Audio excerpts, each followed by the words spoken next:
भैंस के बाप तो भी सिखा दिया। जब दूध लगाने लगे या डंडा आगे पीटना शुरू कर दिया तो भैंस पीटना शुरू की। अब कैसे दूध लगा? कैसे होता है? आपत्ति किया तो कहा ये सिखाता कौन है? तो बड़ा भाई गलती करेगा तो छोटा भाई कहाँ तक बर्दाश्त करेगा? हर चीज की सीमा होती है। ऐसे ही माता पिता भी गलती करते हैं। भाई गलत संस्कार उन्हें दोगे तो बाद में रोना तो नहीं पड़ेगा। बच्चों को अच्छी बुरी आदतें हम ही आप तो डालते हैं। घर के गार्जियन बड़े लोग जो होते हैं वे अच्छी बुरी आदतें डालते हैं। तो आप उन्हें चोरी सिखाओ, बेईमानी सिखाओ, गलत आदत सिखाओ, बाद में भोगेगा कौन? फिर आप शिकायत करने लायक रह जाएंगे। भाई आप बड़े भाई थे, आपने बेईमानी किया उसके साथ, तो उसका परिणाम तो एक दिन मिलेगा ही। तो इसलिए कभी ऐसा नहीं करना चाहिए। और भाई का हिस्सा जो हटता है वो कभी सुखी नहीं रहता जीवन में। इसलिए भाई भाई में प्रेम होना चाहिए। तो इस प्रकार से सत्यजित में बड़ा प्रेम था। वापस आया तो उसने अपने भाई के गले में मणि पहना दिया। वो एक शिकार करने के लिए गया। प्रसेनो है मारूही मृगयाम विचरत बने प्रसेनम सिंह हत्वा मणिमाच्छिद्य केसरी। शिकार के लिए गया तो वहां एक सिंह ने उसे मार करके खा लिया। भाई जब वापस नहीं आया सत्यजित को बड़ी चिंता हुई, बड़ा खोज किया लेकिन भाई नहीं मिला। तो ये आक्षेप भगवान कृष्ण के ऊपर गया। वहां जो आवाज उठी थी कि यह शोभा कृष्ण के गले में देगी मणि, तो हो सकता है कि उन्होंने मरवा करके मणि ले लिया। ये मन में उसके शंका बैठ गई। बड़े चिंता में था। पत्नी ने पूछा क्या बात है? बहुत गमगीन है। कहीं कोई बात नहीं कहा, वहां तक बात पहुंच जाएगी तो भी गलत हो जाएगा। राजा है वो, इसलिए अपने तक सीमित रखा उसने। शंका तो उसके मन में बन गई। पत्नी ने पूछा तो बता नहीं रहे थे। बाद में बताया किसी प्रकार। वो कहते हैं नारियों के पेट में बात पचती नहीं। बता दिया तो पानी भरने गई कुएं पे, तमाम औरतें इकट्ठा थी। वहां चर्चा कर दिया कि देखो यदवंशियों में बड़ी बेईमानी हो गई, बड़ी नियत खराब हो गई। उन्होंने हमारे देवर को मार करके जो है बड़ी छीन लिया। ये हुआ। ये बात धीरे धीरे जो है वहां पे पहुंच गई। तो भगवान श्री कृष्ण तो अंतर्यामी है, क्रोधित नहीं हुए। झूठा कोई कलंकाज लगा दे, लोग लाठी लेके पहुंच जाते हैं मार करने के लिए। हमारी हिम्मत कैसे हुई हमें ऐसी चोरी लगाने की? लेकिन भगवान ने ऐसा कुछ नहीं किया। राजा थे, वो चाहते दंडित कर सकते थे, जेल करवा सकते थे, सब कुछ कर सकते थे। लेकिन उससे कलंक कैसे मिट जाता भाई? ये सब करने से आप किसी को दबा सकते हैं लेकिन उसकी आवाज नहीं बंद कर सकते। इसलिए भगवान ने कहा कि हमें इस कलंक को छुड़ाना है। तो ढूंढने के लिए निकले। सेना साथ में लिया और कहा ढूंढ करके लाएंगे मणि को। और चल पड़े। खोजते खोजते तो आगे जो है जब पहुंचते हैं तो लाश उसकी मिलती है, प्रसेनजीत की लाश।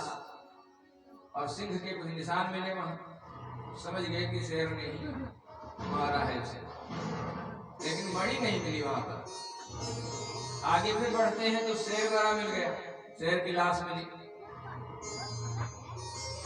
वहां भी निशान कुछ मिले कि किसी वृक्ष ने मारा है शेर को, वृक्ष के निशान मिले। मणि वहां भी नहीं मिली। अब उसी निशान से आगे बढ़ते गए तो एक गुफा मिली। जब गुफा मिली तो भगवान ने सैनिकों से कहा कि तुम लोग थोड़ी देर प्रतीक्षा करना, हम गुफा के अंदर जा रहे हैं और हमें जब विलंब होगा तो वापस चले जाना। तो भगवान उस गुफा के अंदर प्रवेश कर जाते हैं। गुफा के अंदर जब जाते हैं तो वहां क्या देखते हैं कि वृक्ष सोया हुआ है और उसकी बेटी उस मणि से खेल रही है। वृक्ष की कन्या मणि से खेल रही है। और जैसे भगवान पहुंचते हैं वो चहचहाने लगती है, चिल्लाने लगती है। और जब वो चिल्लाई तो वृक्ष की आंखें खुल गई। देखा मनुष्य आया हुआ है यहाँ। बड़ा क्रोधित हुआ। कहा तुम्हारी हिम्मत कैसे हुई हमारे गुफा में आने की? यहाँ क्यों आए हो? तो भगवान ने कहा कि इस मणि को मुझे दे दीजिए, मैं इसीलिए आया हूँ। तो कहीं मणि को ले जाना है तो हमसे युद्ध करना पड़ेगा, पहले हमसे युद्ध करो, जीत जाओ तो मणि लेकर के जाओ। तो भगवान ने कहा कोई बात नहीं, मणि तो ले ही जाना है। युद्ध शुरू हो गया। तो कहते हैं बड़ा भयानक युद्ध हुआ उस ऋक्ष से भगवान से। यहाँ जब विलंब हुआ तो सैनिक सब वापस आ गए द्वारिकापुरी। सूचना दिया कि भगवान गुफा के अंदर गए हैं मणि लेने के लिए। सब यहाँ बड़े चिंतित हैं, भगवान काफी दिन हुए वापस नहीं आए। भगवान से प्रार्थना करते हैं, सब दुर्गा जी से प्रार्थना करते हैं कि मेरे प्रभु ठीक ठीक वापस आ जाएं। और यहाँ भगवान 29 दिन तक युद्ध करते हैं और परास्त नहीं हो रहा है ऋक्ष। तो परीक्षित महाराज ने पूछा कि आखिर में वो ऋक्ष था कौन जो इतना बड़ा योद्धा था, भगवान जी से पराजित नहीं कर पा रहे थे। तो सुखदेव जी महाराज कहते हैं दूसरा कोई ऋक्ष नहीं था, वही रामावतार के जामुन जी थे। रावण को मारने के बाद जब विजय प्राप्त हो गई तो विजय के बाद शाबाशी देना शुरू किया भगवान ने सभी वानर भागों को। भाई स्वाभाविक है, विजय में सहयोग करवाया था हम लोगों ने। हमारे यहाँ भी कोई जैसे कोई बड़ा फंक्शन होता है, बड़ा काम होता है, सार्वजनिक कोई काम होता है, जैसे रामलीला हुई या कोई यज्ञ हुआ, उसमें तमाम कमेटी बनाई जाती है। या दुर्गा मूर्ति पूजन है, उसमें भी कमेटी बनती है। सब मिलजुल करके भाग दौड़ करते हैं, व्यवस्था जुटाते हैं और यज्ञ कार्यक्रम सफल जब हो जाता है तब उसके बाद भाई धन्यवाद दिया जाता है लोगों को, भाई आपका बड़ा अच्छा सहयोग रहा, बहुत बहुत धन्यवाद है। तो ऐसे ही भगवान ने धन्यवाद दिया ऋक्षराज को। राघव बोले ऋक्षेश धन्य अच्छा और उस दिखलाया है, दरे असल तुम्हारे ही बल पर ये समय विजय का आया है। कहा तुम्हारे बल पर ही विजय देखने को मिला है हमें। जामवंत को बड़ा अहंकार आ गया, अरे भगवान ने कह दिया हमारे बल पर भगवान को विजय मिली है। तो फूल के कुप्पा हो जाते हैं जामवंत जी।